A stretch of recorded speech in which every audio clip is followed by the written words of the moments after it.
V torek 12.1.2010 smo v Splošni knjižnici Slovenske Konjice pripravili potopisno predavanje Transsibirska železnica. Svoje izkušnje je z nami delil Zoran Furman, ki nam je s pomočjo čudovitih diapozitivov popestril večer. Več kot 7600 km dolgo potovanje je pričel z vlakom v Moskvi, prestolnici vsemogočne Rusije, nadaljeval skozi Mongolijo in svoje potepanje zaključil v vsemogočnem Pekingu na Kitajskem. Da mu na vlaku ni bilo dolg čas, so poskrbeli sopotniki, norveška brata in skupina ruskih profesorjev. V predavanju, ki je trajalo 70 minut, smo prepotovali več tisoč kilometrov dolgo pot. Celotno potovanje za Transsibirsko železnico pričnem v Moskvi, glavnem mesto vsemogočne Rusije. Tu stanem nekaj dni, si obiščem oziroma pogledam te najbolj znane stvari, ki naj bi vsak popotnik obiskal, to je Rdeči trg, Kremelj, Mavzolej Lenina in ostale pomembne stvari. Nato se vkrcam na vlak in začnem mojo odisejado oziroma moje popotovanje za Transsibirsko železnico od Moskve do Ulaanbaatarja. Na vlaku se mi pridruži še znanec iz Slovenije, po naključju še potem spoznama dva norveška brata in skupaj takole že preživimo prvi, drugi dan. Nato še spoznamo skupino ruskih profesorjev, ki poskrbijo za to, da so ti večeri veliko bolj zanimivi, da se ve vsak večer kaj dogaja. Namreč Rusi domačini so znani po tem, da zelo radi ponudijo rusko nacionalno pijačo, to je vodko, tako da smo tudi mi vsak večer takole ob spremljanju kitare, namreč eden od teh ruskih profesorjev je igral na kitaro, pokušali njihovo nacionalno pijačo, zraven se pa zelo prijetno zabavali. Po 5 dneh potem prispem v glavno mesto Mongolije, Ulaanbaatar, ravno v času tega njihovega največjega festivala, festival Nadam, marsikaterega imenujejo tudi Mongolske olimpijske igre. Tu se potem domačini pomerijo v 3 nacionalnih mongolskih športih, to je rokoborba, lokostrelstvo in konjske dirke. Imel sem kar precej sreče, namreč potem sem se lahko sprehajal v prostoru, kjer je bilo drugače namenjeno samo akreditiranim novinarjem. Imel sem tudi srečo, da sem samega mongolskega predsednika lahko videl takole na meter oddaljenosti od mene. Posebno doživetje je bilo opazovanje konjskih dirk, namreč na teh konjskih dirkah tekmujejo otroci stari med 8 in 13 let, proga tudi ni točno določena, nekje dolga med 15 in 30 kilometrom, tako da je bilo res prav zanimivo opazovati otroke, namreč vsi otroci jezdijo brez sedla. To je bilo pač za mene nekaj kar začudenje. Namreč kasneje sem se potem tudi sam odpravil oziroma podal na 2-urno turo z konjem in že po kakšni uri smo pač namreč vsi, ki smo takrat potovali, že samo gledali, da je bil konec vsega tega, namreč riti so vas kar pošteno bolele. Iz Mongolije pa se potem odpravim še na Kitajsko, v glavno mesto vsemogočne Kitajske, Peking. To je bilo potem ravno v času poletnih olimpijskih iger, kar je pomenilo, da je bilo tudi kar precej ljudi tam, varnostni ukrepi so bili kar precej poostreni.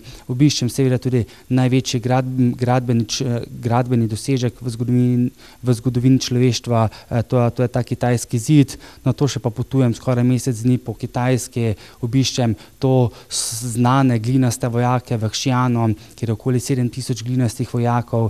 Namreč prvi kitajski cesar si je želel zavarovati oziroma da ga bojo vojaki pazili v njegovem posmrtnem življenju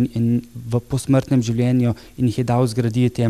Potem obiščem velike pande v Chengduju, pa tudi največjo Budo na svetu v višino meri namreč več kot 70 metrov. Potem konec potovanja se približuje, tako obiščem tudi kitajski kraški jug, ki je znan predvsem po teh kraških jamah, ki so zelo podobne našim jamam, ampak zato napram našim se razlikujejo po tem, da jih umetno osvetljujejo in je res, če si navdušen fotograf, je kar veliko stvari za početi v teh jamah. Pot pa potem končam v Šanghaju, gospodarskem središču Kitajske, namreč večina teh največjih multinacionalk podjetij ima potem svoje sedež tudi v Šanghaju, tako da še malo to podoživim. Iz Šanghaja pa potem samo naravnost domov in mojega več kot 2 meseca pa pol dolgega potovanja s Transsibirsko železnico se potem tudi končalo. Nekaj minut pa ti stane takole tamo, ne vem, 30 cm, 20 cm piše gor hostel.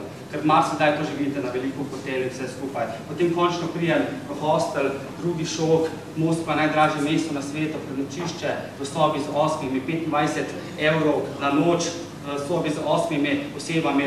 Potem kot tujci se namreč moramo vedno registrirati, na vsakem koraku je kar precej predstavljajo varnostnikov, ki pregleduje to jaz na srečo me potem noben ni nikoli preverjal.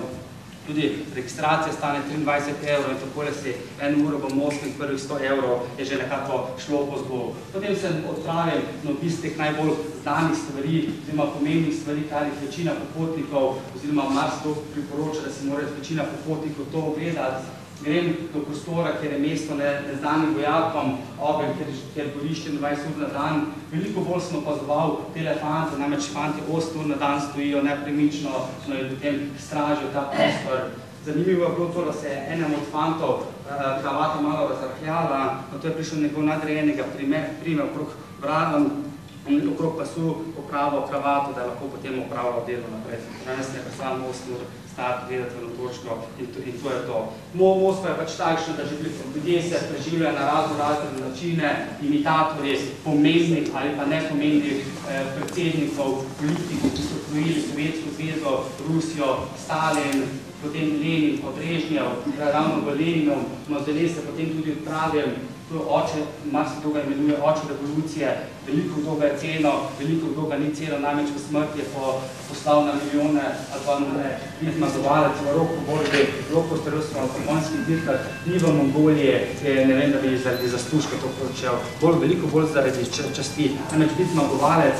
V tem festivalu domačini častijo podobno, kot je bil recimo zmagovalec na svetovnem prvenstvu ali olimpijskih igrah. Potem po koncu teh kvalifikacij se odpravim tudi na mesto, kjer potekajo rokosredska tekmovanja. Tu sem imel malo sreče, namreč z mojim Nikonom, malim Nikonom pa enim objektivom, sem se sprehajal v prostoru, kjer je bilo drugače uradno namenjeno samo akreditiranim novinarjem. Očitno sem res gledal kot neki profi, da me noben ni vprašal za akreditacijo in potem, ko vidite tam ljudi, ko ima 2-3 fotoaparate okoli vrata, jaz pa zanimalen, tudi meni je tudi uspelo ujeti ta trenutek, ko Lokostrele pri opisu spusti puščico. Zato se kar nekaj začne delati na gužva, okoli nekoga se razkrijem v sredino, da se je bolj previnen, čim bližje. Še takrat in potem en od tujih novinarjev omeni, da je to sam mongolski predsednik, ki je malo pred tem imel slavnostni govor največjem svetovnem veledogodku, ki je takrat pustila Kitajska, potem simbol poletnih olimpijskih iger, potem pogled iz trga nebeškega miru proti prepovedanemu mestu, oziroma proti vratom prepovedanega mesta. To je potem tudi spomenik oziroma portret Mao Tse-tunga. Ravno iz tega dela je leta 1949, 1. oktobra 1949 razglasil Ljudsko republiko Kitajsko. Tudi v nadaljevanju je on zelo vplival oziroma vplivil politično zgodovino na tej eni največjih oziroma po številu največjo državo na svetu po številu prebivalcev.